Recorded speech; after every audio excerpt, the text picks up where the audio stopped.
Di video kali ini, 16an Sport akan menyajikan prediksi line-up Barcelona saat berhadapan dengan Atletico Madrid di babak semifinal Copa del Rey. Video ini juga akan dilengkapi dengan kondisi terkini pemain Barcelona, daftar pemain yang dipastikan absen saat menghadapi Atletico Madrid, performa Barcelona di 5 pertandingan terakhir, hingga prediksi skor akhir pertandingan. Simak video ini sampai akhir, agar tidak ketinggalan setiap detail informasinya. Sebelum lanjut, bantu support channel kami dengan menekan tombol subscribe, like, share, dan aktifkan notifikasi. Sudah? Mari kita mulai. FC Barcelona menunjukkan performa yang sangat meyakinkan dalam 5 pertandingan terakhir di seluruh kompetisi.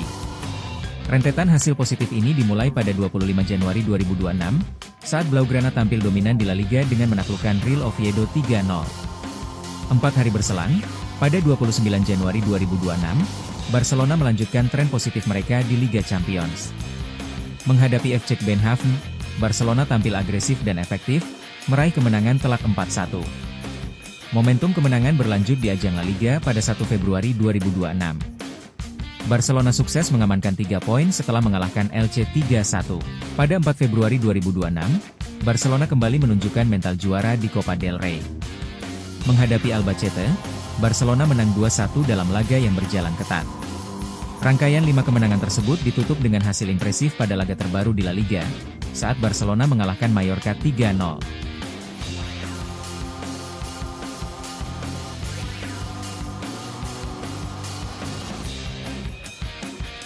Menjelang laga krusial, beberapa pemain kunci Barcelona dipastikan absen saat menghadapi Atletico Madrid. Di antaranya, Rafinha. Winger asal Brasil ini mengalami cedera otot aduktor paha kanan pada 31 Januari 2026, saat Barcelona menghadapi Elche. Cedera ini membuat Rafinha dipastikan tidak bisa tampil melawan Atletico Madrid, dan baru diperkirakan kembali bermain setelah laga semifinal. Di lini tengah, Barcelona juga kehilangan Pedri. Gelandang muda andalan ini mengalami cedera hamstring sejak Januari 2026. Demi mencegah risiko cedera berulang, tim medis memilih untuk tidak memaksakan Pedri tampil. Pedri diprediksi baru berpeluang kembali pada akhir Februari atau awal Maret 2026. Masih di sektor tengah, Gavi juga belum bisa memperkuat tim. Ia masih menjalani pemulihan dari cedera lutut serius, ACL, yang dialaminya sejak musim sebelumnya. Meski sudah mulai berlatih ringan, Gavi belum siap untuk pertandingan kompetitif dan dipastikan absen di semifinal Copa del Rey melawan Atletico Madrid. Dari lini pertahanan, Andreas Christensen turut masuk dalam daftar pemain yang tidak tersedia.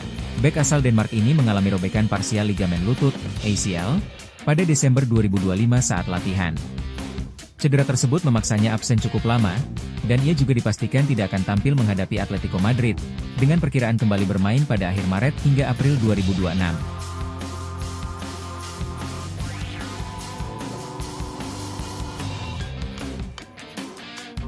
Barcelona diprediksi akan tampil dengan formasi 4-2-3-1 saat menghadapi Atletico Madrid, mengandalkan keseimbangan antara penguasaan bola dan kecepatan di lini serang. Joan Garcia dipercaya mengawal gawang, menjadi pilihan utama berkat ketenangannya dalam membaca permainan dari belakang. Di lini pertahanan, Jules Koundé akan mengisi pos bek kanan dengan tugas ganda, solid saat bertahan dan agresif membantu serangan. Duet bek tengah diisi oleh Eric Garcia dan Pau Cubarsí. Kombinasi pengalaman dan energi muda yang diharapkan mampu meredam tekanan khas Atletico. Sementara itu, sisi kiri pertahanan menjadi milik Alejandro Balde, yang akan memberikan lebar permainan lewat akselerasi dan overlapnya. Pada sektor tengah, Barcelona menurunkan 2 pivot Frenkie de Jong dan Fermin Lopez. De Jong berperan sebagai pengatur tempo dan penghubung antar lini, sedangkan Fermin memberikan intensitas, pressing, dan keberanian menusuk ke kotak penalti lawan. Di depan mereka, Dani Olmo diplot sebagai gelandang serang, menjadi otak kreativitas yang menghubungkan lini tengah dan lini depan. Di sektor sayap, ancaman datang dari 2 sisi. Lamine Yamal di sayap kanan siap merepotkan pertahanan Atletico dengan dribble dan kreativitasnya. Sementara Marcus Rashford di sisi kiri mengandalkan kecepatan dan penetrasi langsung ke jantung pertahanan lawan. Sebagai ujung tombak, Robert Lewandowski menjadi target man utama, mengandalkan insting gol, kekuatan fisik, dan pengalamannya di laga-laga besar.